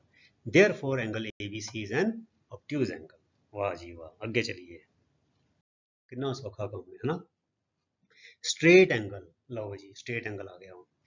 an angle that measures 180 degree exact। ठीक है ना, पहले zero angle किया, फिर acute किया, फिर exact 90 degree आ गया, फिर obtuse आ गया। ਹੁਣ ਕਹਿੰਦੇ exact 180 degree। an angle that measures 180 degree is known as a straight angle। ਹੁਣ ਇਹਨੂੰ straight angle ਕਿਉਂ ਕਿਹਾ ਜਾਂਦਾ ਹੈ? ਕਹਿੰਦੇ it is so called, ਇਹਨੂੰ ਇਸ ਕਰਕੇ ਕਿਹਾ ਜਾਂਦਾ straight angle because the two rays form a straight line। ਲਓ ਜੀ, ਜਿਹੜੀ ਦੋ ਰੇਜ਼ ਹੈਗੀਆਂ ਨਾ, ਉਹ ਦੇਖੋ ਰੇ ਘੁੰਮ ਕੇ ਜਿਹੜੀ ਇਹ ਇੱਥੇ ਸੀ ਨਾ, ਉਹ ਇਹ ਇੱਥੇ ਪਹਿਲੇ ਇੱਥੇ ਸੀ ਜ਼ੀਰੋ ਐਂਗਲ ਬਣਾਇਆ, ਫਿਰ ਇੱਥੇ ਸੀ ਐਕਿਊਟ ਐਂਗਲ ਬਣਾਇਆ, ਫਿਰ ਇੱਥੇ ਸੀ ਰਾਈਟ ਐਂਗਲ ਬਣਾਇਆ, ਫਿਰ ਇੱਥੇ ਆਈ obtuse ਐਂਗਲ ਬਣਾਇਆ। ਹੁਣ ਘੁੰਮ ਕੇ ਇੱਥੇ ਇਹਦੇ ਬਿਲਕੁਲ ਪੁੱਠੀ ਸਾਈਡ ਤੇ ਹੋ ਗਈ, ਆਪੋਜ਼ਿਟ ਇਕੁਅਲ। ਤੇ ਇਹਨੇ ਕੀ ਕਰਤਾ, ਸਟ੍ਰੇਟ ਲਾਈਨ ਬਣਾਤੀਆਂ ਦੋ ਰੇਆਂ ਨੇ, ਇੱਕ ਇਹ ਰੇ ਤੇ ਇੱਕ ਇਹ ਰੇ। ਠੀਕ ਹੈ। It is so called because the two rays form a straight line ਤੇ ਇਹ ਐਂਗਲ ਇੱਥੋਂ ਦੀ ਨਾਪ ਕੇ ਇੱਥੇ ਤੱਕ ਇਹ ਬਣ ਜਾਂਦਾ 180 degree. So in the figure rays OA and OB make a straight line. Rays OA and OB make a straight line and angle AOB, angle AOB इत्थों नापांगे इत्थे तक is equal to 180 degree। therefore angle AOB is a straight angle। therefore angle AOB is a straight angle because it forms a straight line। आओ ਹੁਣ ਆ ਗਿਆ ਬੱਚੋ reflex angle. ਚਲੋ ਅੱਗੇ ਅਸੀਂ ਰੁਕਣਾ ਥੋੜੀ ਹੈ, ਹੁਣ ਅਸੀਂ 180 ਡਿਗਰੀ ਤੋਂ ਵੀ ਉੱਪਰ ਜਾਵਾਂਗੇ। ਲਓ ਜੀ, an angle that measures between 180 degree and 360 degree. ਲਓ ਜੀ, ਕਹਿੰਦੇ 180 ਡਿਗਰੀ ਤੋਂ ਉੱਪਰ ਹੋਵੇ ਤੇ 360 ਡਿਗਰੀ ਤੋਂ ਥੱਲੇ ਹੋਵੇ, ਫਿਰ ਅਸੀਂ ਉਹਨੂੰ ਕਹਿੰਦੇ ਹਾਂ ਰਿਫਲੈਕਸ ਐਂਗਲ। ਦੇਖੋ reflex angle greater than 180 degree but less than 360 degree is known as a reflex angle. ਹੁਣ ਕਹਿੰਦੇ in the figure angle PQR is equal to 320 degree। ਇਹ ਦੇਖੋ PQR measured outwards, ਇਹ ਦੇਖੋ ਇਧਰੋਂ ਦੀ ਅੰਦਰ ਨਹੀਂ, ਜਿਹੜੇ ਅੰਦਰ ਵਾਲਾ ਕਰਾਂਗੇ ਫਿਰ ਤੇ acute angle ਬਣ ਜਾਏਗਾ। ਇਸ ਕਰਕੇ ਬੱਚਿਓ ਜਿਹੜੇ PQR ਜਿਹੜੇ ਰਿਫਲੈਕਸ ਐਂਗਲ ਲਿਖੀਦਾ ਨਾ ਤੇ ਨਾਲ ਬ੍ਰੈਕਟ 'ਚ ਲਿਖਣਾ ਪੈਂਦਾ ਹੈ, REF ਲਿਖ ਦਈਦਾ ਜਾਂ ਸ਼ਾਰਟ ਫਾਰਮ 'ਚ ਜਾਂ ਪੂਰਾ ਲਿਖ ਦਈਦਾ ਰਿਫਲੈਕਸ PQR। ਇਹਦਾ ਮਤਲਬ ਇਹ ਕਿ PQR ਤੁਸੀਂ ਇਹ ਵਾਲਾ ਪਾਸਾ ਨਹੀਂ ਲੈਣਾ, ਇਹ ਵਾਲਾ ਰਿਫਲੈਕਸ ਵਾਲਾ ਪਾਸਾ ਲੈਣਾ ਹੈ, ਬਾਹਰਲਾ ਪਾਸਾ ਲੈਣਾ ਹੈ। So angle PQR equal to 320 degree. PQR ਮਤਲਬ ਕਿ ਇੱਥੋਂ ਦੀ ਇੱਥੋਂ ਨਾਪਿਆ ਭਾਈ ਇੱਥੇ ਤੱਕ ਆ ਗਿਆ। ਲਓ ਜੀ ਇਹ ਦੇਖੋ ਨਾ, ਪਹਿਲੇ ਇੱਕ ਲਾਈਨ ਤੇ ਆਇਆ ਸੀ, ਪਹਿਲੇ ਸਟ੍ਰੇਟ ਲਾਈਨ, ਪਹਿਲੇ ਬਣਿਆ ਜ਼ੀਰੋ ਐਂਗਲ, ਫਿਰ ਬਣਿਆ ਐਕਿਊਟ ਐਂਗਲ, ਫਿਰ ਬਣਿਆ ਰਾਈਟ ਐਂਗਲ, ਫਿਰ ਬਣਿਆ ਆਬਟਿਊਜ਼ ਐਂਗਲ, ਫਿਰ ਬਣਿਆ ਸਟ੍ਰੇਟ ਐਂਗਲ, ਤੇ ਹੁਣ ਇਹ ਘੁੰਮ ਕੇ ਇੱਥੇ ਆ ਗਈ। ਲਓ ਜੀ ਸੋ ਅਸੀਂ ਐਂਗਲ ਬਣ ਗਿਆ 320 ਡਿਗਰੀ। ਠੀਕ ਹੈ ਬੱਚਿਓ, ਹੁਣ 320 ਡਿਗਰੀ ਹੈਗਾ which lies between 180 degree and 360 degree। देखो 320 360 तो छोटा है पर 180 तो बड़ा है। therefore angle PQR is a reflex angle। बच्चे सारियां गल्लां नूं तुसीं चंगी तरह रट्टा ला लेना, कंठ कर लेना। ਇਹ ਸਾਰੀਆਂ ਗੱਲਾਂ ਤੁਹਾਡੀਆਂ 8th ਵਿੱਚ 9th ਵਿੱਚ 10th ਵਿੱਚ ਵੀ ਕੰਮ ਆਉਂਦੀਆਂ ਰਹਿਣਗੀਆਂ, ਇਹ ਸਾਰੀਆਂ ਯੂਜ਼ ਹੋਣਗੀਆਂ। ਉਦੋਂ ਫਿਰ ਇਸ ਤਰ੍ਹਾਂ ਸਮਝਾਇਆ ਨਹੀਂ ਜਾਏਗਾ ਕਿਉਂਕਿ ਇਹ ਤਾਂ ਤੁਸੀਂ ਹੁਣ ਸਮਝ ਲਿਆ 7ਵੀਂ ਵਿੱਚ। ਅੱਗੇ ਤਾਂ ਸਿੱਧੀ ਗੱਲ ਕਰਨੀ ਜੀ, ਰਿਫਲੈਕਸ ਐਂਗਲ ਇਸ ਤਰ੍ਹਾਂ ਹੈਗਾ ਤੇ ਆਬਟਿਊਜ਼ ਐਂਗਲ ਹੈਗਾ, ਅੱਗੇ ਸਵਾਲ ਕਰੋ, ਤੁਹਾਨੂੰ ਪਤਾ ਹੋਣਾ ਚਾਹੀਦਾ ਸਾਰਾ। ਠੀਕ ਹੈ, ਸੋ ਰਿਫਲੈਕਸ ਐਂਗਲ ਇਹ ਹੈਗਾ which is greater than 180 degree and less than 360 degree। ਲਓ ਜੀ ਹੁਣ ਆਖਰੀ ਪੜਾ ਆ ਗਿਆ ਸਾਡਾ, ਚੱਕਰ ਪੂਰਾ ਘੁੰਮਣ ਘੇਰੀ ਪੂਰੀ ਖਤਮ ਹੋ ਗਈ। Complete angle, an angle that measures 360 degree. ਲਓ ਜੀ ਕਹਿੰਦੇ ਜਿਹੜਾ ਪੂਰਾ 360 ਡਿਗਰੀ ਐਂਗਲ ਮੈਜ਼ਰ ਕਰਦਾ ਹੈ ਉਹਨੂੰ ਕਹਿੰਦੇ ਨੇ ਕੰਪਲੀਟ ਐਂਗਲ। ਕਿਉਂ? It is so called because it forms a complete circle. ਉਹ ਜੀ ਕਹਿੰਦੇ ਐਂਗਲ ਕੀ ਬਣਿਆ, ਤੇ ਪੂਰਾ ਚੱਕਰ ਹੀ ਬਣ ਗਿਆ, ਸਰਕਲ ਬਣ ਗਿਆ। ਇਨ ਦੀ ਫਿਗਰ ਇਹ ਦੇਖੋ, ਹੁਣ ਇਹ ਕੀ ਹੈ, ਇਹ ਦੇਖੋ ਨਾ, ਇਹ ਇੱਕ ਹੈਗੀ ਹੈ ਆਰਮ POP, ਠੀਕ ਹੈ, ਸੌਰੀ QP ਤੇ ਦੂਜੀ ਆਰਮ ਹੈਗੀ QR। ਠੀਕ ਹੈ, ਹੁਣ ਉਹ ਆਰਮ ਇੱਥੋਂ ਸ਼ੁਰੂ ਹੋਈ, ਜਦੋਂ QP ਇੱਥੇ ਹੈਗੀ ਤੇ QR ਇੱਥੇ ਸੀ। ਪਹਿਲੇ ਬਣਿਆ ਜ਼ੀਰੋ ਐਂਗਲ, ਐਕਿਊਟ ਐਂਗਲ, ਫਿਰ ਬਣਿਆ ਰਾਈਟ ਐਂਗਲ, ਫਿਰ ਬਣਿਆ ਆਬਟਿਊਜ਼ ਐਂਗਲ, ਫਿਰ ਬਣਿਆ ਸਟ੍ਰੇਟ ਐਂਗਲ, ਫਿਰ ਬਣਿਆ ਰਿਫਲੈਕਸ ਐਂਗਲ। ਠੀਕ ਹੈ, ਫਿਰ ਘੁੰਮ ਕੇ ਇਹਦੇ ਨਾਲ ਵਾਪਸ ਇੱਥੇ ਜੁੜ ਗਿਆ ਵਾਪਸ। ਇਹ ਦੇਖੋ ਤੇ ਇਹ ਬਣ ਗਿਆ ਪੂਰਾ ਸਰਕਲ। ਹੁਣ ਦੇਖੋ ਬੱਚਿਓ, ਅਸੀਂ ਕਿੱਥੋਂ ਸ਼ੁਰੂ ਹੋਏ ਸੀਗੇ? ਜ਼ੀਰੋ ਐਂਗਲ ਤੋਂ, ਤੇ ਵਾਪਸ ਕਿੱਥੇ ਆ ਗਏ? ਕੰਪਲੀਟ ਐਂਗਲ ਤੇ। ਇਹਦਾ ਮਤਲਬ ਕੀ ਹੋਇਆ, ਜਿੱਥੇ ਕੰਪਲੀਟ ਐਂਗਲ ਬਣਦਾ ਹੈ ਉੱਥੋਂ ਦੀ ਨਵਾਂ ਫਿਰ ਜ਼ੀਰੋ ਐਂਗਲ ਸ਼ੁਰੂ ਹੋ ਜਾਂਦਾ ਹੈ। ਇਹਦਾ ਮਤਲਬ ਇਹ ਹੋਇਆ ਬੱਚਿਓ ਕਿ ਕੰਪਲੀਟ ਐਂਗਲ ਤੇ ਜ਼ੀਰੋ ਐਂਗਲ ਦੂਜੇ ਨਾਲ ਰਲਦੇ ਮਿਲਦੇ ਨੇ। ਜ਼ੀਰੋ ਐਂਗਲ ਸ਼ੁਰੂਆਤ ਹੈ ਤੇ ਕੰਪਲੀਟ ਐਂਗਲ ਉਸੇ ਸਿਚੁਏਸ਼ਨ, ਪੂਰਾ ਚੱਕਰ ਜ਼ੀਰੋ ਐਂਗਲ ਤੇ ਵਾਪਸ ਆ ਕੇ ਉੱਥੇ ਆ ਜਾਣਾ ਹੈ। ਠੀਕ ਹੈ ਬੱਚੇ, ਤੇ ਇੱਥੋਂ ਦੀ ਦੂਜਾ ਜ਼ੀਰੋ ਐਂਗਲ ਸ਼ੁਰੂ ਹੋ ਜਾਏਗਾ। ਫਿਰ ਇਹਦਾ ਮਤਲਬ ਇਹ ਹੋਇਆ ਕਿ ਜ਼ੀਰੋ ਐਂਗਲ ਤੇ ਕੰਪਲੀਟ ਐਂਗਲ ਦੀ ਫਿਗਰ ਬਿਲਕੁਲ ਇੱਕੋ ਜਿਹੀ ਹੈ, ਪਰ ਉੱਥੇ ਜ਼ੀਰੋ ਐਂਗਲ ਵਿੱਚ ਇਹਦਾ ਪੂਰਾ ਸਰਕਲ ਨਹੀਂ ਬਣਾਈਦਾ, ਬਸ ਖਾਲੀ ਛੱਡ ਦਈਦਾ। ਪਰ ਕੰਪਲੀਟ ਐਂਗਲ ਦੇ ਵਿੱਚ ਇੱਕ ਪੂਰਾ ਸਰਕਲ ਬਣਾਉਣਾ ਪੈਂਦਾ ਹੈ ਕਿ ਪੂਰਾ ਐਂਗਲ ਇੱਦਾਂ ਮੈਜ਼ਰ ਕਰਨਾ ਹੈ। ਇਨ the figure angle PQR is equal to 360 degree. ਇੱਥੋਂ ਦੀ ਸ਼ੁਰੂ ਹੋਵੋ, ਕਰਦੇ ਜਿਹੜੇ ਨਾਪੋਗੇ ਬੱਚਿਓ ਤੇ ਇੱਥੇ ਬਣ ਜਾਏਗਾ 360 ਡਿਗਰੀ। therefore ਐਂਗਲ PQR, ਦੇਖੋ ਇੱਥੋਂ ਲਿਆ ਇਹ P, ਘੁੰਮ ਕੇ PQ ਆ ਗਿਆ R ਹੈ ਵਾਲਾ। ਸੋ ਪੂਰਾ ਜਿਹੜਾ ਚੱਕਰ ਹੈ ਬੱਚਿਓ PQR is a complete angle and complete angle is equal to 360 degree। ਸੋ ਬੱਚਿਓ ਇਧਰੋਂ ਜ਼ੀਰੋ ਤੋਂ ਸਟਾਰਟ ਹੋ ਕੇ ਅਸੀਂ ਪਹੁੰਚਦੇ ਹਾਂ ਕੰਪਲੀਟ ਐਂਗਲ ਤੇ। ਇੱਕ ਵਾਰ ਫਿਰ ਦੇਖ ਲਈਏ, ਪਹਿਲੇ ਹੁੰਦਾ ਜ਼ੀਰੋ ਐਂਗਲ, ਫਿਰ ਹੁੰਦਾ ਐਕਿਊਟ ਐਂਗਲ, ਫਿਰ ਹੁੰਦਾ ਰਾਈਟ ਐਂਗਲ, ਫਿਰ ਹੁੰਦਾ ਆਬਟਿਊਜ਼ ਐਂਗਲ, ਫਿਰ ਹੁੰਦਾ ਸਟ੍ਰੇਟ ਐਂਗਲ, ਫਿਰ ਹੁੰਦਾ ਰਿਫਲੈਕਸ ਐਂਗਲ, ਤੇ ਫਿਰ ਹੁੰਦਾ ਹੈ ਕੰਪਲੀਟ ਐਂਗਲ। ਤੇ ਇਧਰੋਂ ਦੀ ਫਿਰ ਸ਼ੁਰੂ ਸਰਕਲ ਹੋ ਜਾਂਦਾ ਜ਼ੀਰੋ ਐਂਗਲ। ਠੀਕ ਹੈ, ਸੋ ਐਸੀ ਬੱਚਿਓ ਸਫ਼ਰ ਐਂਗਲ ਦਾ 0 ਡਿਗਰੀ ਤੋਂ ਲੈ ਕੇ 360 ਡਿਗਰੀ ਤੱਕ ਦਾ ਸਫ਼ਰ ਐਂਗਲ ਦਾ, ਤੇ ਅਲੱਗ-ਅਲੱਗ ਸਟੇਜਿਸ ਤੇ ਇਹਨਾਂ ਐਂਗਲਸ ਦੇ ਅਲੱਗ-ਅਲੱਗ ਨਾਮ ਨੇ ਜੋ ਸਾਨੂੰ ਪਤਾ ਹੋਣੇ ਚਾਹੀਦੇ ਨੇ। ਠੀਕ ਹੈ ਬੱਚਿਓ, ਅੱਗੇ ਚਲੀਏ। ਹੁਣ ਆ ਗਿਆ ਬੱਚਿਓ ਕੰਪਲੀਮੈਂਟਰੀ ਐਂਗਲਸ। ਇਹ ਧਿਆਨ ਰੱਖਣਾ ਹੈ, LI ਨਹੀਂ ਆਏਗਾ, E ਆਏਗਾ, ਕਿਉਂਕਿ ਕੰਪਲੀ ਇੱਕ ਆਉਂਦਾ LI ਵੀ ਹੁੰਦਾ, ਉਹ ਕੰਪਲੀਮੈਂਟ ਹੁੰਦਾ ਕਿਸੇ ਨੂੰ ਤਾਰੀਫ ਦਾ ਸ਼ਬਦ ਬੋਲਣੇ, ਤਾਰੀਫ ਦਾ ਸ਼ਬਦ। ਪਰ ਹੈਗਾ ਕੰਪਲੀਮੈਂਟਰੀ, ई जो कंप्लीट करता है, ए देखो कंप्लीमेंट्री एंगल्स किहड़े हुंदे ने, any two angles whose sum is 90 degree are known as complementary angles. कोई भी दो एंगल ले लो, कोई भी दो एंगल, ਉਹਨਾਂ ਨੂੰ ਜੋੜ ਦਵੋ, ਜੇ ਤੇ ਉਹਦਾ ਐਡੀਸ਼ਨ, ਜੇ ਉਹਦਾ ਜੋੜ 90 ਡਿਗਰੀ ਆਂਦਾ ਹੈ ਤੇ ਫਿਰ ਅਸੀਂ ਕਹਾਂਗੇ those two angles are complementary angles. ਹੁਣ ਐਗਜ਼ਾਮਪਲ ਲੈਣੇ, ਫॉर ਐਗਜ਼ਾਮਪਲ 40 + 50, 40 डिग्री + 50 90 डिग्री आ गया, यानी कि 40 degree and 50 degree we say that 40 degree and 50 degree are complementary to each other, ਇੱਕ ਦੂਜੇ ਦੇ ਕੰਪਲੀਮੈਂਟ। ਤੇ ਇਸੀ ਗੱਲ ਨੂੰ ਕਹਿਣ ਦਾ ਦੂਜਾ ਢੰਗ ਵੀ ਹੈ, we also say that 40 degree is the complement of 50 degree and 50 degree is the complement of 40 degree। ਇੱਥੇ 30 60 ਵੀ ਲੈ ਸਕਦੇ ਸੀਗੇ, ਤੇ ਤੁਸੀਂ 55 ਤੇ 35 ਵੀ ਲੈ ਸਕਦੇ ਸੀਗੇ, ਤੇ ਤੁਸੀਂ 89 और 1 ਵੀ ਲੈ ਸਕਦੇ ਹੋ, 88 और 2 ਵੀ ਲੈ ਸਕਦੇ ਹੋ, 80 और 10 ਵੀ ਲੈ ਸਕਦੇ ਹੋ, 70 और 20 ਵੀ ਲੈ ਸਕਦੇ ਹੋ। ਕੋਈ ਵੀ ਕੰਬੀਨੇਸ਼ਨ ਜਿਹੜਾ ਬਣੇਗਾ, ਅਗਰ ਉਹਨਾਂ ਦਾ ਜੋੜ 90 डिग्री आंदा है, we say that pair is a pair of complementary angles and each angle is the complement of the other। 40 degree is the complement of 50 degree and 50 degree is the complement of 40 degree। ਇਹਨੂੰ ਚੰਗੀ ਤਰ੍ਹਾਂ ਕੰਠ ਕਰ ਲਓ, ਇਹਦੇ ਸਵਾਲ ਜ਼ਰੂਰ ਆਉਂਦੇ ਨੇ ਔਰ ਬੜੇ ਆਸਾਨ ਨੇ। ਹੁਣ ਇਹਦੇ ਨਾਲ ਜੁੜਦਾ ਅਗਲਾ ਆ ਗਿਆ ਸਪਲੀਮੈਂਟਰੀ ਐਂਗਲ। ਸਪਲੀਮੈਂਟਰੀ ਕੀ ਹੈ ਬੱਚਿਓ, any two angles whose sum is 180 degree, वो 90 डिग्री ਸੀਗਾ, ਇਹ 180 डिग्री है। ਇਸ ਤਰ੍ਹਾਂ ਯਾਦ ਰੱਖ ਲਓ, S for straight angle, straight angle 180 degree ਦਾ ਹੁੰਦਾ ਹੈ, ਬਸ ਇੱਦਾਂ ਯਾਦ ਰੱਖ ਲਓ। ਤੇ ਦੂਜਾ ਬਚ ਗਿਆ C ਕੰਪਲੀਮੈਂਟਰੀ, ਉਹ 90 डिग्री ਹੈਗਾ। So supplementary 180 degree, complementary 90 degree. Any two angles whose sum is 180 degree are known as supplementary angles।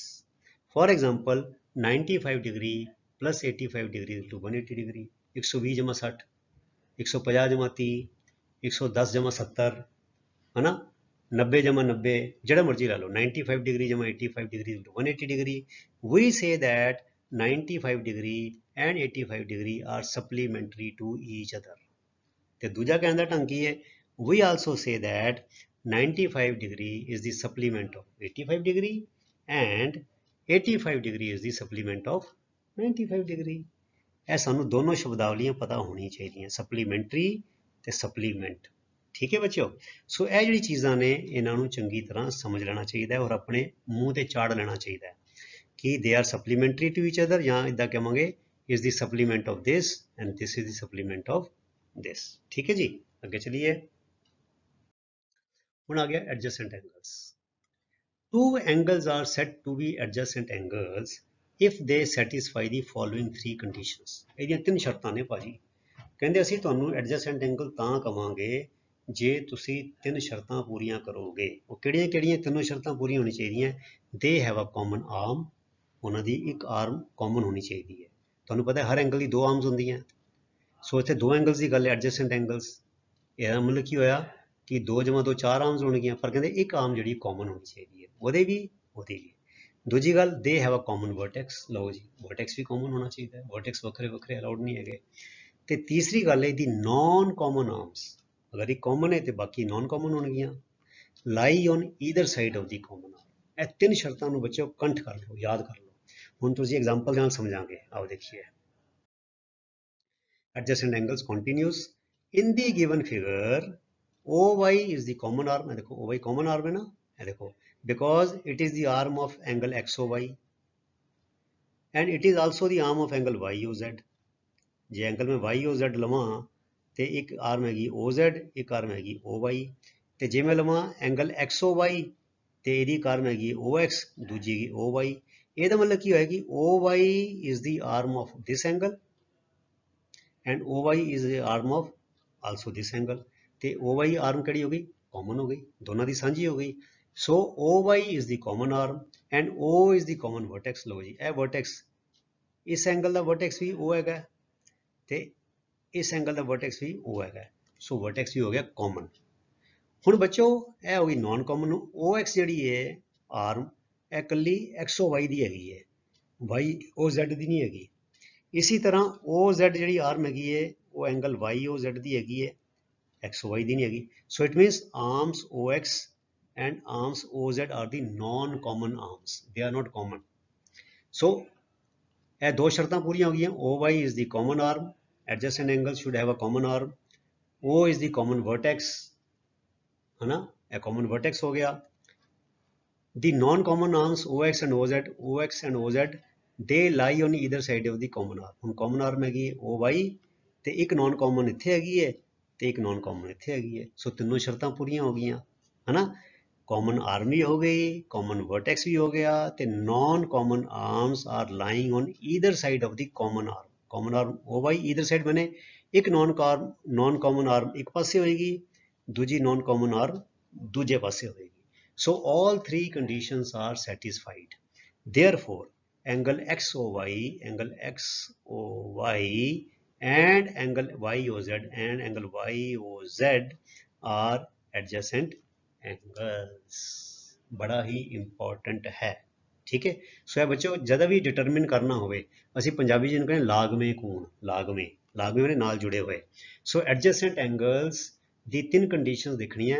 ਕਦੀ ਇਸ ਤਰ੍ਹਾਂ ਆ ਸਕਦਾ ਹੈ ਟੇਡਾ ਮੇਡਾ ਡਾਇਗਰਾਮ ਬਣਾ ਕੇ ਦੇਣਗੇ ਕਿ ਦੱਸੋ ਕਿ ਇਹ ਦੋ ਐਂਗਲ ਐਡਜੈਸੈਂਟ ਹੈਗੇ ਜਾਂ ਨਹੀਂ ਹੈਗੇ. ਸੋ ਤੁਸੀਂ ਇਹ ਦੇਖਣਾ ਹੈ ਕਿ common arm, common vertex and non common arms lying on the either side of the common arm. ਅਗਰ ਇਹ ਤਿੰਨੋਂ ਕੰਡੀਸ਼ਨ ਸੈਟੀਸਫਾਈ ਹੁੰਦੀਆਂ then the angles are adjacent, otherwise they are not adjacent.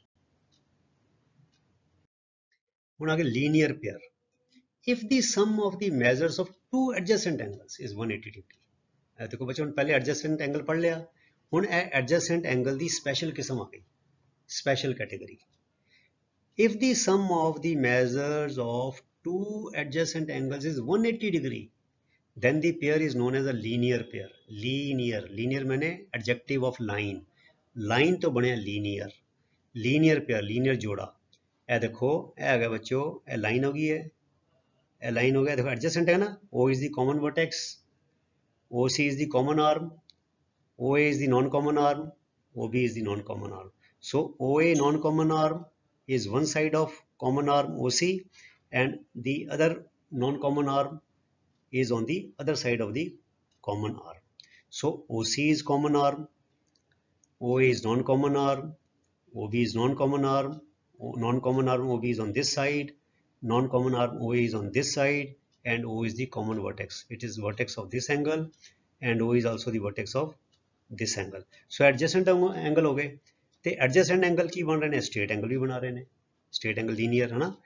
Some 180 degree है, सानू पता है straight angle पढ़ चुके हैं कि स्ट्रेट एंगल 180 डिग्री होता है. So if the sum of the measures of two adjacent angles is 180 degree then the pair is known as a linear pair. So बच्चों linear pair is a special case of adjacent angles when their sum is 180 degree. चंगी तरह समझ लो, linear pair is a special case of adjacent angles when their sum is 180 degree. यहाँ से ये भी कह सकते हैं when they together form a straight angle. ठीक है, यहाँ से ये भी कह सकते हैं when the adjacent angles are supplementary. supplementary क्या होता है, 180 डिग्री जोड़ होता है ना, वो इतने में लिखा भी है. देखो in the given figure angle AOC जमा angle BOC, angle AOC जमा angle BOC is equal to 180 degree क्योंकि straight angle है. ठीक है, therefore angle AOC and angle BOC form a linear pair. ठीक है, रेखी जोड़ा. लाइन मैंने रेखा, लीनियर मैंने रेखी, एडजेक्टिव हो गया. पेयर मैंने जोड़ा, लीनियर रेखी जोड़ा, linear pair. Pair formed on a line, pair formed on a line is known as linear pair. So it is obvious मैंने स्पष्ट है, it is clear that the angles in a linear pair are supplementary. Supplementary ਕਿਹੜੇ ਹੁੰਦੇ ਨੇ, ਜਿੱਥੇ ਜੋੜ 180 degree ਹੋਵੇ. ਇਹ ਦੇਖੋ 180 ਡਿਗਰੀ ਹੈਗਾ, ਇਹਦਾ ਮਤਲਬ ਲੀਨੀਅਰ ਪੇਅਰ ਵੀ ਹੈਗਾ ਤੇ ਇਹ ਦੋ ਕੋਣ ਕੀ ਹੈਗੇ ਨੇ ਬੱਚਿਓ, ਇਹ ਸਪਲੀਮੈਂਟਰੀ ਵੀ ਹੈਗੇ ਨੇ, ਐਡਜੈਸੈਂਟ ਵੀ ਹੈਗੇ ਨੇ, ਸਪਲੀਮੈਂਟਰੀ ਵੀ ਹੈਗੇ ਨੇ, because their sum is 180 degree. ਹੁਣ ਅਸੀਂ ਆਖਰੀ ਕਰਾਂਗੇ vertical, vertically opposite angles. Vertically opposite angles ਇਹਨੂੰ ਕਹਿੰਦੇ ਨੇ शिखर सन्मुख कोण. शिखर वर्टिकल, शिखर ऑपोजिट मैंने सन्मुख, शिखर सन्मुख कोण. ऑन इंटरसेक्टिंग, ऑन इंटरसेक्ट होता है कटना, एक दूसरे को क्रॉस करना. ऑन क्रॉसिंग और on intersecting two lines form 4 angles. दो लाइना जो एक दूसरे को क्रॉस कर दिया ने ਤੇ 4 ਐਂਗਲ ਬਣਦੇ ਨੇ, ਉਹ ਦਿਖਾਵਾਂਗੇ ਤੁਹਾਨੂੰ ਹੁਣ। The pairs of angles which lie on the opposite side of the point of intersection, ਜਿਸ ਪੁਆਇੰਟ ਤੇ ਕ੍ਰਾਸ ਕਰਦੇ ਨੇ, ਕੱਟਦੇ ਨੇ, ਉਹਨੂੰ ਕਿਹਾ ਜਾਂਦਾ ਹੈ point of intersection. So point of intersection ਦੇ ਜਿਹੜੇ ਆਪੋਜ਼ਿਟ ਸਾਈਡਸ ਦੇ ਐਂਗਲਸ ਹੁੰਦੇ ਨੇ, they are known as vertically opposite angles. Vertically opposite angles are always equal. ਬੜਾ ਹੀ ਇੰਪੋਰਟੈਂਟ ਫੈਕਟ ਹੈ, ਇਹਨੂੰ ਰੱਟਾ ਲਾ ਲਓ, vertically opposite angles are always equal। ਤੁਹਾਨੂੰ ਦਿਖਾਵਾਂਗੇ ਕਿਸ ਤਰ੍ਹਾਂ। ਇਹ ਦੇਖੋ, vertically opposite angles continued in the given figure, ਇਹ ਫਿਗਰ ਦਿੱਤੀ ਹੋਈ ਹੈ, lines AB and CD, ਇਹ ਦੇਖੋ lines AB and line CD, ਇਹ cross ਕੀਤਾ ਇਹਨਾਂ ਨੇ, intersect ਕੀਤਾ, ਤੇ point ਕਿਹੜਾ, ਇਹ point ਆ ਗਿਆ, ਇਹ ਹੋ ਗਿਆ O। So O is the point of intersection. The point where two lines cut each other, cross each other, intersect each other is known as the point of intersection, काट बिंदु। ਇਹ ਕਾਟਵੀਆਂ ਰੇਖਾ ਹੈ। when the lines cut each other, we call them ਕਾਟਵੀਂ ਰੇਖਾ, ਤੇ where they cut, ਉਹਨੂੰ ਕਿਹਾ ਜਾਂਦਾ ਕਾਟ ਬਿੰਦੂ, point of intersection, ਠੀਕ ਹੈ। So AB and CD intersect each other at the point of intersection O। ਹੁਣ ਦੇਖੋ AOD and BOC ਹੈ, ਦੇਖੋ AOD ਇਹ ਪੁਆਇੰਟ ਆਫ ਇੰਟਰਸੈਕਸ਼ਨ ਦੇ ਇਸ ਸਾਈਡ ਤੇ ਹੈਗਾ, ਤੇ ਇਹਦਾ ਆਪੋਜ਼ਿਟ ਕੀ ਹੋ ਜਾਏਗਾ, ਇਹ ਵਾਲਾ BOC। BOC is one pair of vertically opposite angles। ਸੋ ਇੱਕ ਪੇਅਰ ਹੈ ਹੋ ਗਿਆ, ਦੇਖੋ 4 ਐਂਗਲ ਬਣੇ ਨਾ, 1 2 3 ਤੇ 4। ਹੁਣ ਇਹ ਜਿਹੜਾ ਪੁਆਇੰਟ ਹੈ, ਇਹਦੇ ਆਪੋਜ਼ਿਟ ਇਹ ਵਾਲਾ ਐਂਗਲ ਹੈ, ਤੇ ਇਹਦੇ ਆਪੋਜ਼ਿਟ ਇਹ ਵਾਲਾ ਐਂਗਲ ਹੈ। ਸੋ ਦਿਸ pair BOC and AOD is one vertical pair of vertical angles। So AOD and BOC is one pair of vertically opposite angles, and the other pair is ਦੂਜਾ ਜਿਹੜਾ ਕਿਹੜਾ AOC and BOD, AOC and BOD। so ਇੱਕ ਜੋੜਾ ਹੋ ਗਿਆ ਇਹ ਵਾਲਾ। so one pair is this, other pair is this, ਠੀਕ ਹੈ, AOC and BOD। ਤੇ ਜਿਹੜਾ ਅਸੀਂ ਹੁਣ ਪੜਿਆ ਕਿ they are always equal, also ਇਹਦਾ ਮਤਲਬ ਕਿ angle AOD is equal to angle BOC, angle AOD is equal to angle BOC, ਇਹਦੇ ਬਰਾਬਰ ਹੋਏਗਾ। this angle is equal to this angle always, ਕਿਤੇ ਵੀ ਜਦੋਂ ਵੀ ਦੋ ਲਾਈਨਾਂ ਇੰਟਰਸੈਕਟ ਕਰਨੀਆਂ ਸਟ੍ਰੇਟ ਲਾਈਨਸ, ਠੀਕ ਹੈ, ਲਾਈਨ ਤੇ ਸਟ੍ਰੇਟ ਹੀ ਹੋਏਗੀ, ਲਾਈਨ ਦਾ ਡੈਫੀਨੇਸ਼ਨ ਹੀ ਹੈਗੀ ਸ਼ਾਰਟ, ਹੈ ਨਾ। ਸੋ AOC is equal to BOD, AOC is equal to BOD। so this angle is equal to this angle। ਇਹ ਬੱਚੇ ਬੜਾ ਹੀ ਇੰਪੋਰਟੈਂਟ ਹੈ। ਜੇ ਤੁਸੀਂ ਐਕਚੁਅਲੀ ਤੁਹਾਡੀ ਸਾਰੀ ਐਕਸਰਸਾਈਜ਼ ਇਸੀ ਨੋਟਸ ਤੇ ਬੇਸਿਸ ਹੈਗੀ ਹੈ। ਜੇ ਤੁਸੀਂ ਇਹ ਨੋਟਸ ਨੂੰ, ਡੈਫੀਨੇਸ਼ਨਸ ਨੂੰ ਇਹ ਸਾਰਾ ਸਮਝ ਲਿਆ, ਸੁਣ ਲਿਆ, ਵੀਡੀਓ ਡਾਊਨਲੋਡ ਕਰ ਲਓ, ਇਹ ਸਾਰੀ ਗੱਲਾਂ ਨੂੰ ਆਪਣੀ ਨੋਟਬੁੱਕ ਵਿੱਚ ਨੋਟ ਡਾਊਨ ਕਰ ਲਓ, ਤੇ ਇਹਨੂੰ 2-3 ਵਾਰ ਦੇਖੋ, ਸਮਝੋ, ਤੇ ਫਿਰ ਦੇਖੋ ਸਾਰੀ ਐਕਸਰਸਾਈਜ਼ ਤੁਹਾਡੀ ਬੜੇ ਆਰਾਮ ਦੇ ਨਾਲ ਸੋਲਵ ਹੋ ਜਾਏਗੀ। ਸੋ ਐਸੀ ਪਿਆਰੇ ਵਿਦਿਆਰਥੀਓ, lines and angles the definitions and notes the part 1, ਇਹ ਚੈਪਟਰ ਥੋੜਾ ਵੱਡਾ ਹੈ, ਤੇ ਅਗਲੇ ਵੀਡੀਓ ਵਿੱਚ ਅਸੀਂ ਪਾਰਟ 2 ਤੁਹਾਡੇ ਲਈ ਲੈ ਕੇ ਆਵਾਂਗੇ, ਤੇ ਤੁਸੀਂ ਇਸੇ ਤਰ੍ਹਾਂ ਨਿਰੰਤਰਤਾ ਦੇ ਨਾਲ, ਅਨੁਸ਼ਾਸਨ ਦੇ ਨਾਲ, ਲਗਨ ਦੇ ਨਾਲ ਆਪਣੀ ਪੜ੍ਹਾਈ ਕਰੀ ਚਲੋ ਤੇ ਖੂਬ ਤਰੱਕੀਆਂ ਮਾਣੋ। ਅਗਲੇ ਵੀਡੀਓ ਤੱਕ ਲਈ ਗੁੱਡ ਬਾਏ। ਤੁਹਾਡਾ ਸਾਰਿਆਂ ਦਾ ਬਹੁਤ ਬਹੁਤ ਧੰਨਵਾਦ। ਰੱਬ ਰਾਖਾ। Thank you very much.